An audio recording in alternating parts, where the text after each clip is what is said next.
y'all tried these Digiorno breakfast croissant pizzas? This is the ham and egg scramble. It says personal size, but you'll see at the end it's really big enough for two people to cut it in half and split it. But while I prepare this, I'm going to tell you about the time that our oven caught on fire. One day, I decided I was going to reheat some leftover egg rolls, so I went and got them, lined the pan with foil paper, and turned the oven on. I really didn't feel like waiting for the oven to preheat, so I just threw the pan in the oven and went about my business. I was sitting in the living room getting ready to start working, and I started hearing some noise. It kind of sounded like sizzling, but I mean, I ignored it at first because egg rolls have grease, so it's going to sizzle a little bit. But then I got to thinking, wait a minute, the oven ain't even hot yet.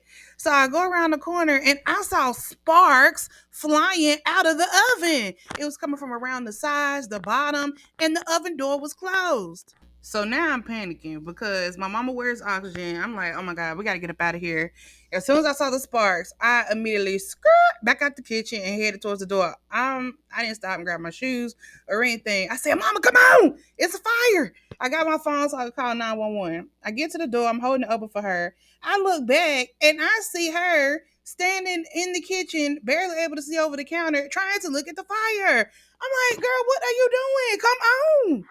She scrambles to the door and I run off. I'm looking at my phone like, man, 911 won't get here fast enough. I should just start screaming so everybody above us can evacuate. Mind you, I'm thinking the oven is getting ready to blow up. I look around and I see some people walking up by the mailboxes. So I started running up that way, yelling, is Rana up there? Rana was the maintenance man, by the way. Some lady said, who? And I said, Ronald. She said, yeah, he up there. All you could hear on the ground was pitter patter sizzle, pitter patter sizzle. This was North Carolina in the middle of summer. So the ground was hot. Okay, HAWT. It was hot. I get up there. I said, help, the oven is on fire. He said, your car? The property manager was walking beside him and she said, the oven. And casually walked inside the office. He's, I don't know who told him that he could run a marathon, but he started what he thought was running back. And he asked me, did I have the door closed? I said, yeah, the door's closed. And he went inside and me and my mama were waiting for him to come back and tell us the fate of the apartment. Some neighbors who've never spoke to us before were in our business, pulling up, talk about, is everything okay? Is everything okay? What's going on?